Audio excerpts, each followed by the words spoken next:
Amigos, ya hemos vuelto de la publicidad y continuamos aquí en el Mundo al Rojo y hoy queremos hablaros de un personaje muy misterioso, el rey Carlos II. ¿Se acuerdan ustedes? El hechizado. Y para ello hemos traído a un experto en los reyes españoles, sobre todo en los Austrias y sobre todo en el hechizado. Y la pregunta que nos hacemos todos, el misterio de la historia que nos hacemos todos, ¿estaba endemoniado Carlos II? Vamos a verlo a continuación.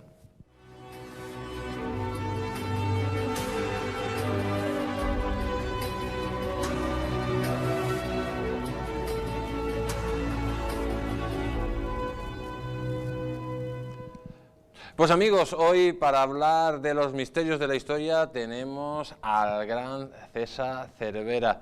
Buenas noches, César. Buenas noches. Un placer que estés hoy aquí. Igualmente.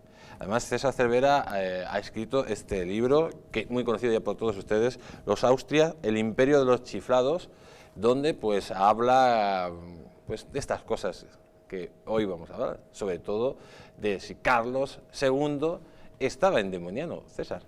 Sí, sobre todo probablemente es uno de los reyes más controvertidos de nuestra historia, sobre todo porque está rodeado de una leyenda, no digamos ya negra, sino sobre todo siniestra, ¿no? Hay un aire ahí de decadencia ya final, de enfermedades, de una corte rodeada de médicos, de exorcistas, de frailes. Nadie sabía muy bien qué le pasaba al rey o lo que podían diagnosticarle, las enfermedades que le podían diagnosticar, tampoco podían hacer mucho por él. Tenía problemas hormonales, problemas de peso, problemas de riñones, de estomacales. Los médicos no daban abasto y los exorcistas ocuparon el lugar de estos médicos.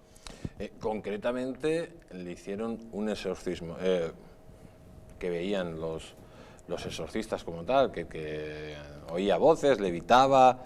¿Tiene que algo que ver el exorcismo que le hicieron al rey Carlos, pues, por ejemplo, con lo que hemos visto en las películas, o eran otros síntomas totalmente diferentes? A ver, en el momento en el cual fracasan los médicos, y los médicos, hay un momento de su enfermedad, de sus múltiples enfermedades genéticas, en los cuales ya no dan de sí, ya están actuando como bomberos prácticamente, van de fuego en fuego y no dan más de sí. Aparecen los exorcistas y los exorcistas intentan, los exorcistas me estoy refiriendo a los inquisidores, a los frailes que rodean al rey, su confesor, intentan buscar otra solución, una alternativa. Vienen a decir, los médicos están fracasando, la ciencia ha fracasado aquí, el problema es que el demonio está dentro de Carlos II y hay que hacer algo.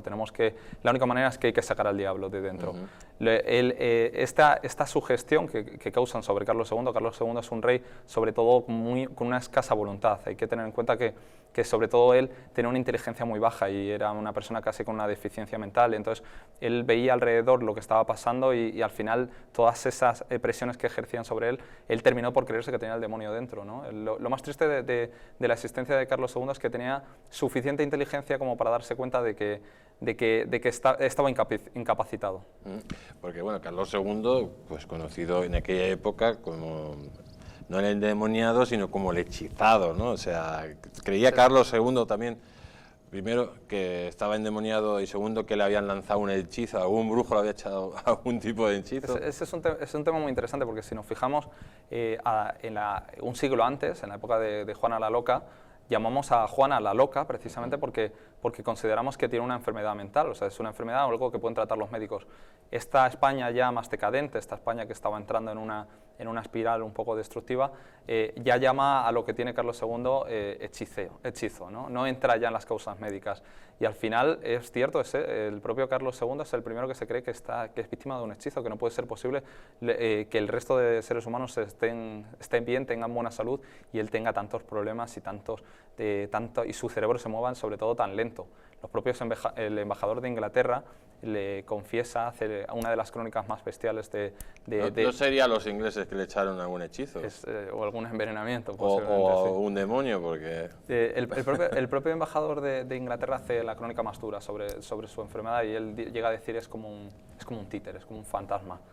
No tiene ninguna voluntad y además dice precisamente dice que tal vez habría que echarle algún tipo de sopa como diciendo, tal vez lo mejor que le podría pasar tanto a Inglaterra, tanto a España, cualquiera, para desbloquear esta situación, sería que alguien echara unos polvos y terminara con la existencia de este rey. Y mañana, pero bueno, la verdad que también su padre tampoco era un ejemplo de rey, ¿no? Fue también el rey pasmado, ¿no? Un ejemplo de títere. Sí, yo creo que el gran problema del reinado de Carlos II es que se evalúa de forma muy crítica su reinado y de forma muy benévola el reinado de su padre, el legado que le deja a su padre con Portugal a punto de escindirse, con Cataluña en plena guerra de secesión. Es un escenario terrible, vamos, aunque hubiera tenido la mejor una salud de hierro, Carlos II hubiera acabado con un hechizo auténtico, que es la herencia de su padre. Bueno, hubiera quedado medio loco, ¿no? Seguramente. Seguramente, porque el desastre del rey universo que hizo sobre el Imperio Español. Yo creo que en el caso de Felipe IV los historiadores han sido muy benévolos con él y en general el público ha sido muy benévolo con él, porque se le vincula mucho a Velázquez, se le vincula mucho al mecenazgo cultural, pero pocas veces se entra a valorar sus problemas políticos, ¿no? Sus problemas políticos es que a él le llamaban el rey planeta y decían, y también se le decía Felipe el Grande, y decían algunos con cierta ironía, el grande como los hoyos, ¿no? Cuanto más grande, más problema. Más problema. Nos dejó Felipe IV, no Felipe VI, como le confunde algún político español, nos dejó como herencia el reinado de Carlos II, un Carlos II que tiene grandes problemas, sobre todo de salud, digámoslos así, y que pues llegan a creer, pues los que le rodean, que está endemoniado. Pero también llegan a creer que su mujer está endemoniada, o sea, que el demonio estaba invadiendo a toda la familia real. ¿Cómo era eso? Sí, a partir de 1687 empieza esta histeria colectiva en la corte. Y cuando empezamos a analizar hacia dónde van dirigidos los hilos o qué están tratando de decir los inquisidores, porque hay que tener en cuenta, Carlos II es un personaje sin la menor voluntad. Entonces, ¿quién está ocupando su espacio? Está ocupando su espacio su esposa, su primera esposa y su segunda esposa. La primera es francesa, la segunda es austríaca, y esta segunda esposa está intentando abrirse camino en la corte, está intentando tener ciertas influencias, y se encuentra con que hay un gran partido ya en esa época francés, que es precisamente heredado de la primera esposa y que está intentando que Carlos II legue el Imperio Español a Felipe de Anjou, al nieto de Luis XIV. Entonces, aquí lo que vemos es que los inquisidores están de parte de esta liga francesa y están intentando orientarlo todo a que el demonio también lo ha traído la reina y un poco a intentar humillarla y decirle, esta austríaca no puede imponerse el partido austriaco. Ya es un adelanto de lo que va a ser. Estos exorcismos es un adelanto de lo que va a ser la guerra de sucesión. O sea, que tenía uno el demonio en el cuerpo, dependiendo si apoyara a los franceses o a los austriacos. Sí, ¿no? Sobre todo que dependiendo de a quién cayera bien los inquisidores, pues te decían el inquisidor, porque al final detrás de esto estaba el propio gran inquisidor. En un momento dado es el propio Rocaberti, el inquisidor general, el que está detrás de estos exorcismos. Y hay un asunto muy interesante, que es la reina María de Neoburgo. Hay un momento en el cual se ve tan asediada por estos exorcismos y cada vez hay un nuevo fraile que se le ocurre un nuevo tipo de exorcismo, cada cual más extravagante, y hay un momento en el cual dice ella, sí, ¿queréis guerra? ¿Queréis que responda con fuego al fuego? Pues, y ella mismo se trae un exorcista de su confianza, un saboyano de la corte de Viena, y él, lo peculiar de todo, lo más cómico del asunto es que este exorcista saboyano también se mete en el partido francés y también empieza a seguir, entonces es todavía un desmadre mayor, ¿no? Él también le sigue el rollo al resto de exorcistas. Al resto se deja llevar, ¿no? Pero es verdad que hubo cosas extrañas que también llevaban a que parecieran que el demonio estaba poseyendo a nuestro monarca. Sí, ¿no? hay que entender primero que Carlos II se pensaba realmente que tenía el demonio dentro, entonces una persona sugestionada es muy peligrosa y la histeria que se empieza a desplegar por la corte, todo el mundo empieza a creer que ha visto cosas. De repente el propio rey aparece con un saquito en el cuello, que nadie sabe exactamente de quién ha puesto. ¿Cómo un saquito? Un saquito, una especie de sacrilegio, ¿Sí? que alguien ha colocado y que nadie sabe exactamente quién es, y entonces uno de los exorcistas dice, bueno, pero ¿qué tiene aquí el rey? ¿Quién ha colocado esto en el rey? Abren el saquito y lo que hay dentro es pues una especie de una uña, un mechón de pelo, se considera que son objetos que se usan para la brujería. Ajá. Entonces nadie sabe muy bien qué colocó ese saquito, si realmente había alguien que de verdad estaba Pero el interesado. rey no se da cuenta que tiene un saquito. El rey dice, o él se defiende cuando descubren el saquito diciendo, yo pensaba que esto era un hueso de santo que alguien me había colocado, o alguien... Es decir, había un momento que tenía tal bombardeo de objetos que le estaban colocando, de ahora tienes que hacer esta oración, ahora tenemos que hacer este exorcismo. Él es víctima, se llega a calcular, de unas 8 o 9 ceremonias de exorcismo, o sea, es un bombardeo. Pero también hay alguna cosa más extraña que se vea y que conduzca, digamos, a que verdaderamente el demonio le posee. No, bueno, realmente es una explicación, la explicación del problema que tiene Carlos II es que es el resultado de varias generaciones de endogamia pura y dura, de matrimonios entre primos y entre tíos y sobrinas. Y entonces realmente es la consecuencia de eso, ¿no? De una endogamia salvaje por parte de los Austrias, y su verdadero hechizo es médico. Se puede diagnosticar perfectamente lo que tiene, la serie de enfermedades que tiene. Claro que es muy fácil para la época. Que la sangre, lógicamente, eran primos hermanos. Sí, él tenía siempre se dice que tenía un coeficiente sanguíneo tan alto como puede tener alguien fruto de un matrimonio entre padres, o entre hermanos. O sea, tiene un coeficiente altísimo.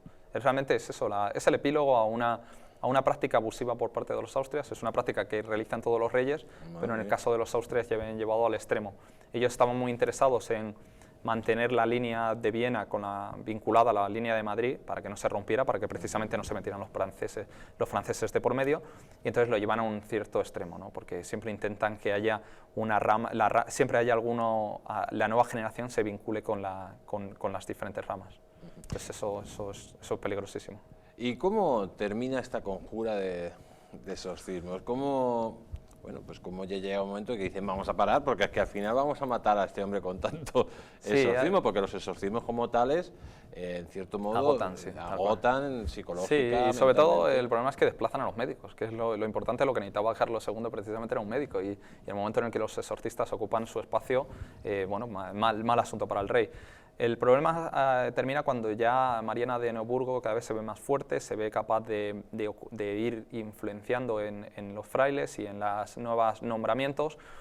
A la muerte de Rocaberti, que es el inquisidor general que intenta impulsar que está detrás de esta liga francesa, de este partido francés que quiere humillar un poco a la reina, le sucede otro inquisidor también de esta misma liga, pero dura muy poco tiempo. Se atribuye normalmente su muerte a algún tipo de envenenamiento, porque además él está expulsando varios días un vómito espeso y negro. Entonces se considera que fue probablemente víctima de algún envenenamiento. Se atribuye, tal vez fue la reina, que había cansado de esta hegemonía inquisitorial, y entonces a partir de ahí se nombra ya un tercer inquisidor general que ya es más de la cuerda de la reina, y ahí se terminan los exorcismos. También hay que tener en cuenta que estamos hablando del reinado, de los últimos años del reinado de Carlos II, entonces realmente tampoco queda mucho más tiempo.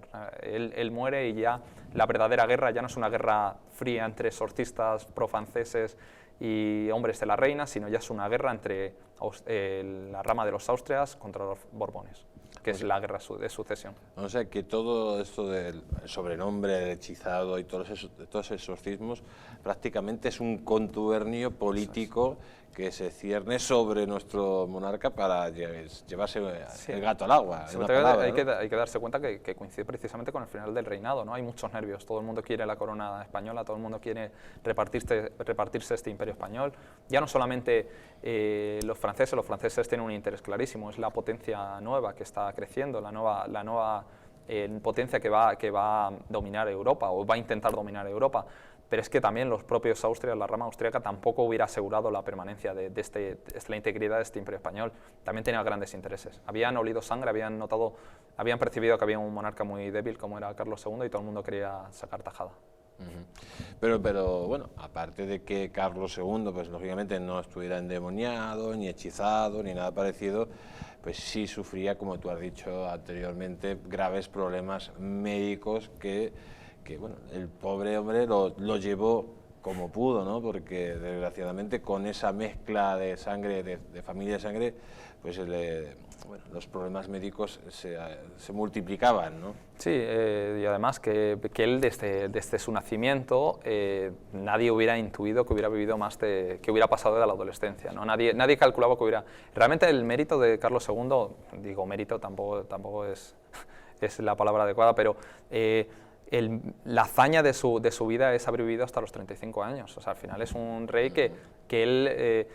a pesar de su mala salud, vive bastantes años y esto es precisamente lo que alimenta rumores sobre exorcismos, sobre hechizamientos, y es el hecho de que viva tanto a pesar de tener una salud que podía haber muerto en la adolescencia perfectamente.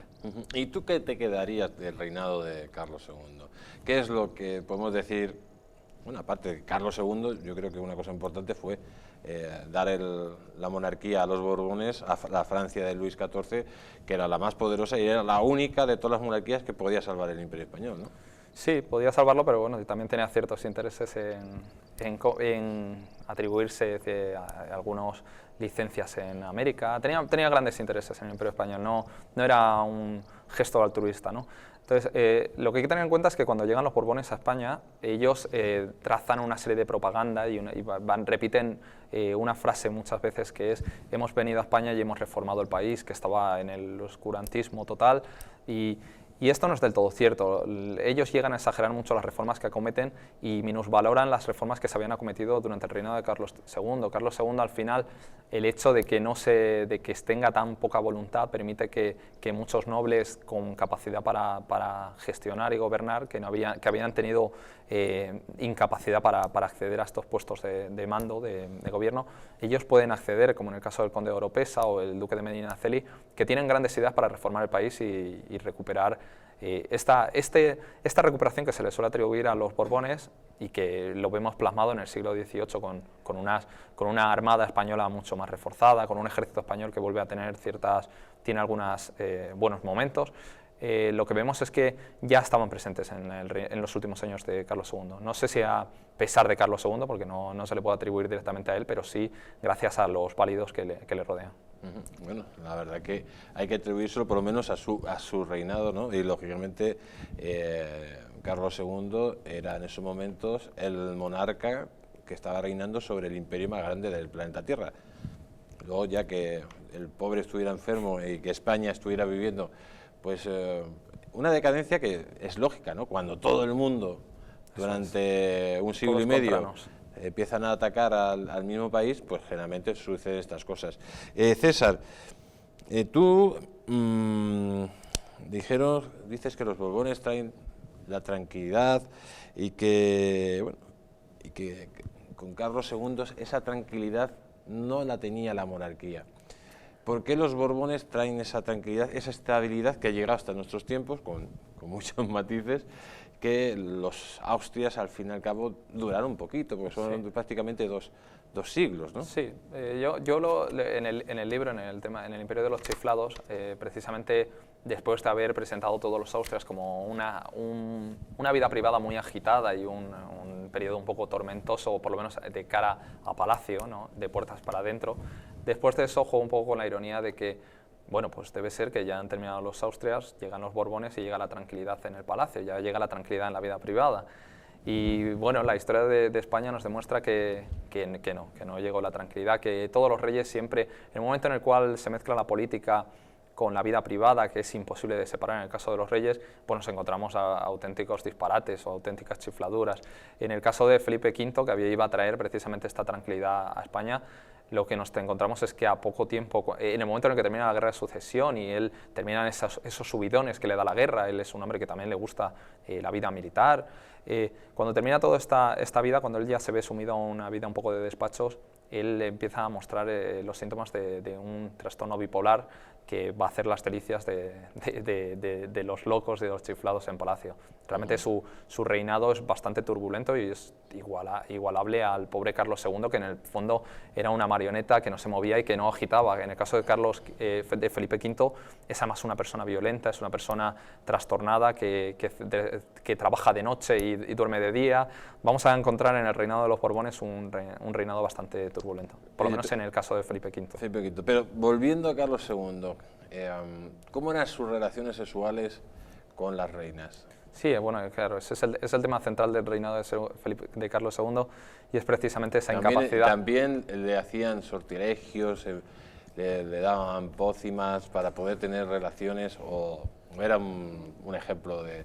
Es que realmente, bueno, él era impotente directamente, y no, aparte de estéril, era impotente, o sea que tampoco, nunca tuvo, todas sus acometidas sexuales fueron... De hecho, las relaciones que tuvo con sus esposas, en el mejor de los casos, fueron relaciones un poco maternales, ¿no? Ellas le trataban a él como, pues eso, pues no deja de ser una especie de niño grande, y luego, aparte, él es una persona bastante, a nivel estético, bastante poco agraciada, porque hay que tener en cuenta que él de pequeño tiene una forma, muy de pequeño, parece sobre todo muy... una forma muy femenina, ¿no? Cuando tiene los primeros años, y en el momento de la adolescencia, cuando parece que puede vigorizarse, que puede aumentar su salud, por lo menos, a partir de la adolescencia, precisamente, es como el caso de Benjamin Button. De repente se convierte en un niño viejo, pasa de ser un niño afeminado, o sea, afeminado en el sentido de parecido a una mujer, a de repente parecer absolutamente un anciano. Se le cae todo el pelo, a partir de la adolescencia empieza a llevar peluca, que además es muy del gusto francés de la época, y realmente es una persona que bueno, con ningún tipo de atractivo, de hecho, si vemos cualquier retrato, que los pintores siempre intentan en los retratos reales dejarlos un poco agraciados, un poco dignos, vemos que si esa es la versión digna de Carlos II, ¿cómo será la indigna, ¿no? ¿Cómo será cuando se despertaba por la mañana? Pues amigos, estamos con César Cervera, que nos ha traído hoy un secreto de la historia. ¿Verdaderamente Carlos II estaba hechizado, estaba endemoniado? Pues ni una cosa ni la otra, todo era casi una trama política para, bueno, pues apoyar un bando o apoyar otro bando en la sucesión del reinado. Don César Cervera, escritor de ABC, la sección de historia, una de las secciones más leídas del periódico, y además de referencia a nivel nacional. Muchísimas gracias por haber estado hoy con nosotros en los misterios de la historia, y esperamos verle la próxima semana. Pues sí, muchas gracias, y ha sido un placer. Pues un placer. Amigos, nos vamos unos instantes a publicidad y volvemos.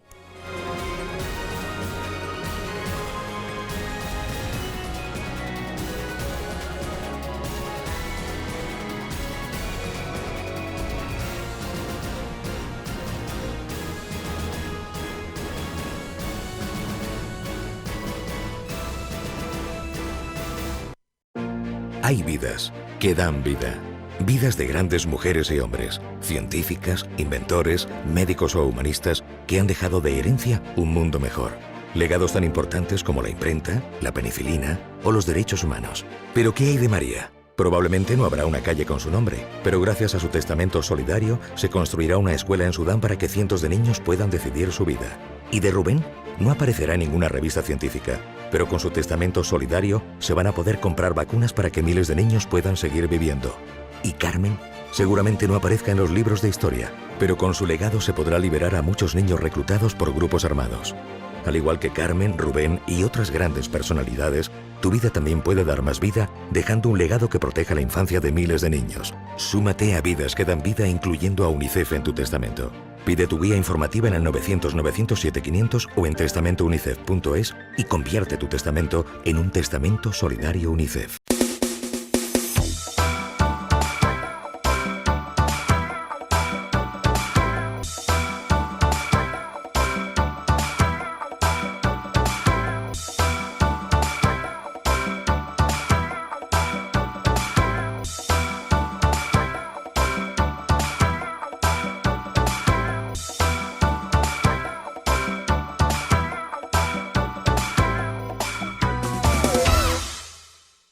Esto es una Fit Dugan 3 y este es su dueño, Ray, un crack del BMX.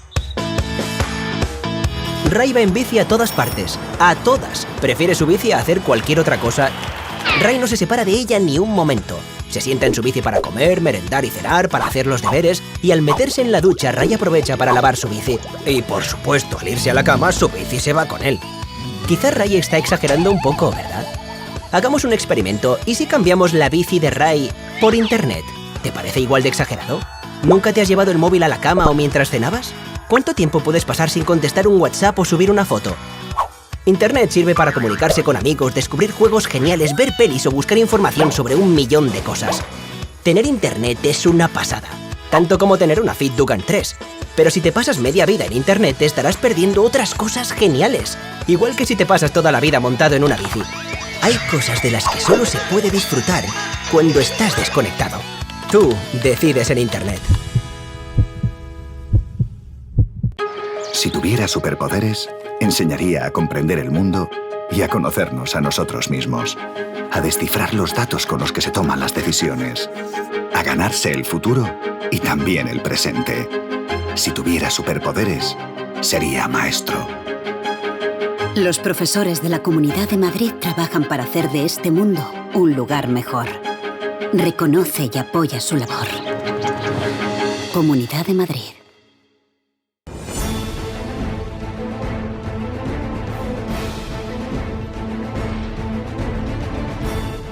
España, nación de naciones, va a llegar. Visca Catalunya, lliure i soberana. Diré que yo soy el lehendakari más peligroso para sus intereses. Independent en forma de república. Todos estos que acaban de ver hablan mucho, muchísimo, posiblemente hasta demasiado en el resto de canales. Y se les hace una crítica, pero pequeñita. Aquí va a ser al revés, en Distrito TV va a ser al revés. Aquí ellos van a poder hablar, por supuesto, pero la crítica va a ser mucha, muchísima, va a ser tremenda. ¡Hala! Con España Cuesta, todos los domingos de 10 a 12.